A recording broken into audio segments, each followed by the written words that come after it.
भारतीय एयरफोर्स का एक AN-32 विमान क्रैश हुआ। अभी तक उसके कोई अवशेष नहीं मिले हैं। ये जोरहाट से मचूका, जो अरुणाचल चाइना बॉर्डर पे एक एडवांस लैंडिंग ग्राउंड है, वहाँ के लिए जा रहा था। 13 जो क्रू मेंबर थे, सभी लोग अभी तक मिसिंग हैं, तलाश जारी है। इससे पहले भी 2009 में यहीं से एक मचूका से टेक ऑफ करने के टाइम AN-32 क्रैश हुआ था। AN-32 विवादों में घिरा रहा है। जो एंटोनोव एक उनकी एजेंसी है जो इसको डेवलप करती है, और उसी के नाम पे जैसे मिग की है, इल्यूशंस का है, आईएल्स है, सीरीज है, इसी तरह से उनको डेवलप करती है, तो उसके ऊपर ही नाम रखे जाते हैं। इस तरह जब AN-12 का फ्लीट बहुत ज़्यादा पुराना हो गया तो भारत ने इसे बदली करने की सोची।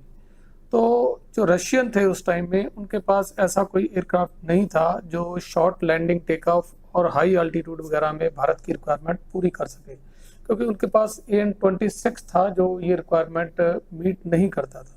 तो एक स्पेशली तौर पे जहाज जो AN-32 बनाया गया, जो इसके पंखों पे इंजन है उसको थोड़ा और ऊपर उठाया गया ताकि बड़े ब्लेड लग सके, और उसमें एग्जैक्टली AN-12 के 2 इंजन फिट करके हाइट दी गई, ज़्यादा पावरफुल बनाया गया ताकि ये छोटे जो लैंडिंग ग्राउंड्स हैं उनमें लैंड कर सके और हाई अल्टीट्यूड में जा सके।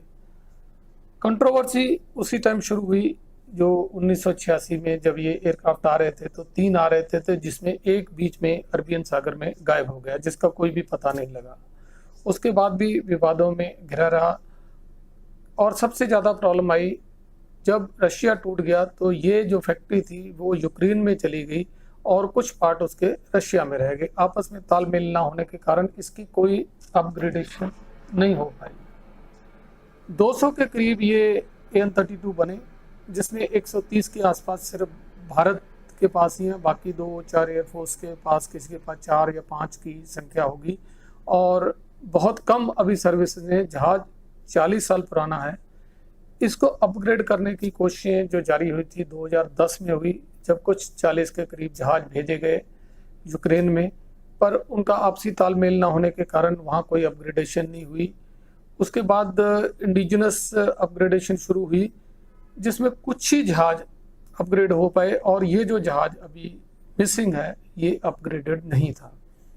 अपग्रेडेड नहीं होने का मतलब उसमें जो लोकेटिंग डिवाइसेस हैं, नेविगेशन डिवाइसेस हैं, वो टोटली आउटडेटेड थी।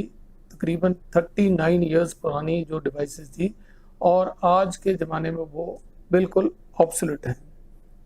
वर्ल्ड वॉर 2 के बाद जब भी जो लेटेस्ट एयरक्राफ्ट बनते थे, सबसे पहले वो टेक्नोलॉजी जो डिफेंस एयरक्राफ्ट में आती थी, और सिविलियन हवाई जहाज़ों में वो चीज़ें बाद आ रही थी।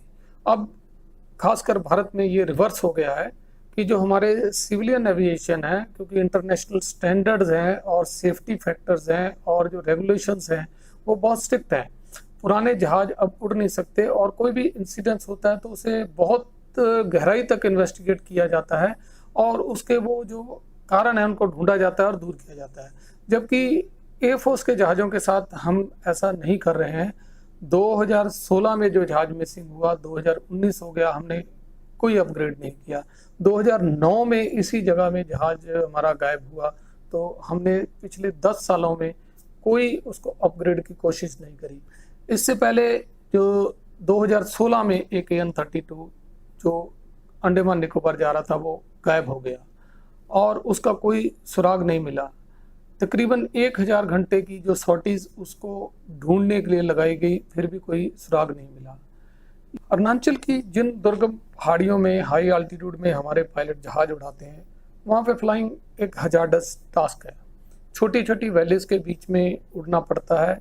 नेविगेशन जो एड हैं, जैसे कि ग्राउंड वार्निंग सेंसर्स हैं, प्रॉक्सिमिटी सेंसर जो उनके हैं, और जो भी उनका और डिटेक्शन, एक्सीडेंट डिटेक्शन टाइप के इंस्ट्रूमेंट हैं, वो वहाँ काम नहीं करते। रडार का कवरेज भी नहीं होता, बिकॉज वैलीज बहुत नैरो है और टर्निंग। और जब वहाँ पे बैड वेदर होता है, सिर्फ पायलट की स्किल के ऊपर वो सॉर्टीज करते हैं, क्योंकि उनको मालूम है जो इक्विपमेंट है वो अब म्यूजियम में रखने लायक हो गया है, चाहे वो मिग हो, चाहे AN-32 हो, चाहे और भी नेवी के शिप्स हैं, उनकी भी यही हालत है। हमने मॉडर्नाइजेशन में हम बहुत पीछे हैं। अपग्रेडेशन हम कर रहे थे HAL के साथ में। HAL ने जो अभी फरवरी में एक जो मिराज 2000 का क्रैश हुआ, वो एयरक्राफ्ट अपग्रेडेशन के लिए आया था और वो टेक ऑफ करते ही यानी वहीं पे गिर गया और पूरा टेक ऑफ भी नहीं किया, और 2 टेस्ट पायलट हमारे जो बेहतरीन पायलट थे वो उसमें शहीद हो गए। 1/3 फ्लीट भी अपग्रेड नहीं हुआ। यही हाल AN-32 का है। 100 के करीब जो एयरक्राफ्ट हैं ज़्यादातर कैनिबलाइजेशन करके चल रहे हैं, खड़े हैं, सिर्फ पायलट की और जो बहादुरी और हिम्मत से कारण ये चीज़ें चल रही हैं। ये इक्विपमेंट अब चलने लायक नहीं है, इस पर सोचना होगा कब तक हम इस तरह के क्रैशों में अपनी जो बेहतरीन पायलट और बेहतरीन क्रू की जिंदगियां गंवाते रहेंगे, ये अभी सोचना पड़ा। हमारी वो एयरफोर्स है जो 1984 में हमने राकेश शर्मा को अंतरिक्ष में भेजा था। 1984 और आज 2019, इतने सालों में आज हम कहाँ हैं मॉडर्नाइजेशन में। हम अपना जहाज अपने इलाके में नहीं ढूंढ पा रहे हैं क्योंकि जो लोकेटिंग सिस्टम्स हैं वो आउटडेटेड हैं। जो लोकेटिंग जिनसे सिग्नल आना है वो सिस्टम जो जहाज़ों के वो आउटडेटेड हैं। आज टेक्नोलॉजी वर्ल्ड में इतनी अच्छी है कि कोई भी जो एयर एक्सीडेंट हुआ है उसको बहुत थॉरली इन्वेस्टिगेट किया जाता है। आगे ऐसा रेस्ट इन पीस नहीं कहना पड़ेगा ऐसे लोगों के लिए, और कोशिशें जारी होंगी कि हम इन गलतियों से, इन क्रैशों से कुछ सीखे। हमें याद आता है कि वर्स्ट एयर क्रैश जो बेंगलोर में हुआ था जिसमें 25 ट्रेनी ऑफिसर मारे गए थे 91 में, उसके बाद भी जो HAL का मैन्युफैक्चर जहाज था तब भी हमने नहीं जागे हैं, और अभी लगातार ये घटनाएं हो रही हैं और उसका नाम मिलना एक बड़ी शर्म की बात है इंटरनेशनल लेवल पे हमारे के। जहां जब भी इक्विपमेंट अपग्रेडेशन की बात आती है, नया इक्विपमेंट आता है, तो चाहे वो बोफर्स हो चाहे राइफल हो, पॉलिटिकल स्नोबॉल बन के रह जाता है। लोग जीत जाते हैं, हार जाते हैं, प्रधानमंत्री बन जाते हैं, पर मुद्दा वहीं का वहीं रहता है, कुछ भी उसमें निकलता नहीं। हाँ, जो डिफेंस का इक्विपमेंट है वो आने में देरी होती रहती है और उसका खामियाजा भुगतते हैं सेना के सिपाही। ये जो एयरफोर्स की सॉर्टीज होती हैं ये हमारे जो फॉरवर्ड पोस्टों पे, छोटी छोटी पोस्टों पे, एडवांस लैंडिंग ग्राउंड से अरुणाचल है, जम्मू एंड कश्मीर, ऐसी जगह में जवानों की लाइफ लाइन है, क्योंकि वहाँ पे कोई रोड्स नहीं है, एयर मेंटेन्ड पोस्ट हैं और कई कई दिन वहाँ पैदल पहुँचने में लगते हैं।